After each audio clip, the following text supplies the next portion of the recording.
All right, if you're a wireless technician, you definitely know this feeling.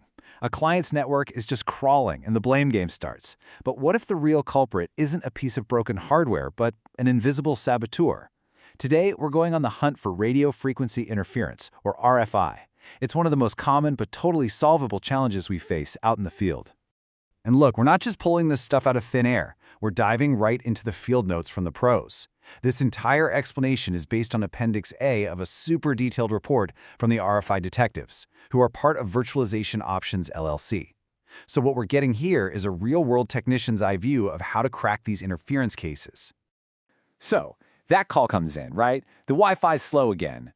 But maybe we're all asking the wrong question. What if it's not a matter of broken versus working? What if it's actually sabotaged versus secure? You know, getting into that detective mindset, that's really the first step to figuring out what's really going on.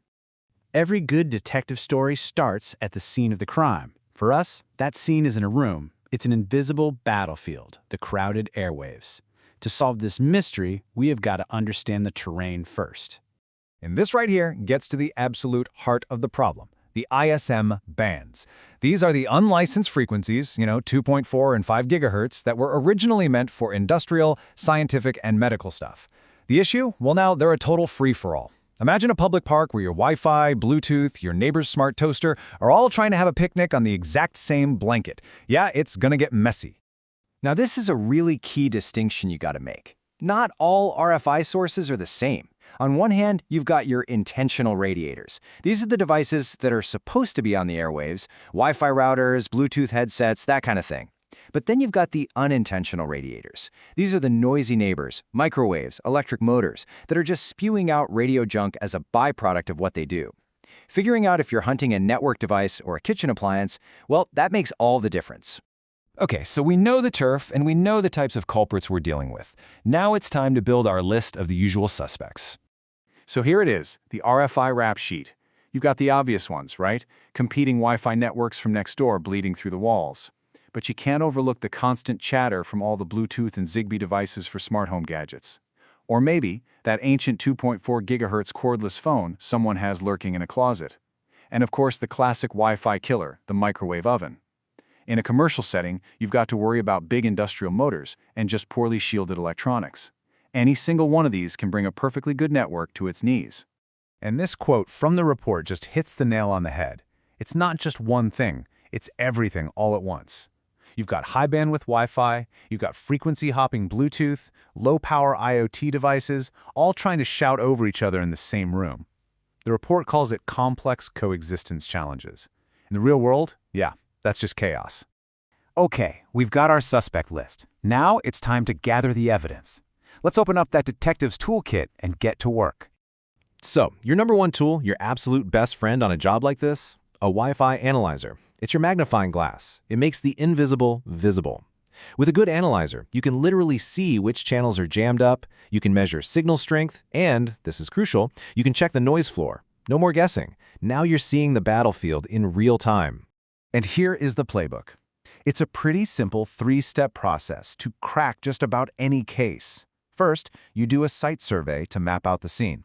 Second, you isolate the variables. This is pure detective work. Just start turning things off. Shut down the Bluetooth, unplug the smart speakers, run the microwave, and watch what happens to the network. And third, analyze for patterns. Is the network tanking every single day at 3 p.m.? Maybe it's a machine on a timer. Log your data and you will catch those sneaky, intermittent culprits. Finding that one device that's causing all the trouble, it's a great feeling. But a real pro, a true detective, doesn't just close the case. They make sure it stays closed for good. And that means building a network that can actually fight back. So how do you build a network that can defend itself? Well, it starts with smart channel planning, so you're not stepping on your neighbor's toes. Use intelligent power control. You don't need every access point screaming at full blast. Take advantage of great features like band steering to push devices over to the cleaner 5 GHz band. And finally, use VLANs to put all those noisy IoT gadgets on their own separate network so they can't mess with your important traffic. Look, a wireless network is not a set it and forget it kind of thing. It needs constant vigilance. You got to monitor your key metrics like the signal to noise ratio and those packet retry rates. Set up proactive alerts so you know about new interferers before your clients do.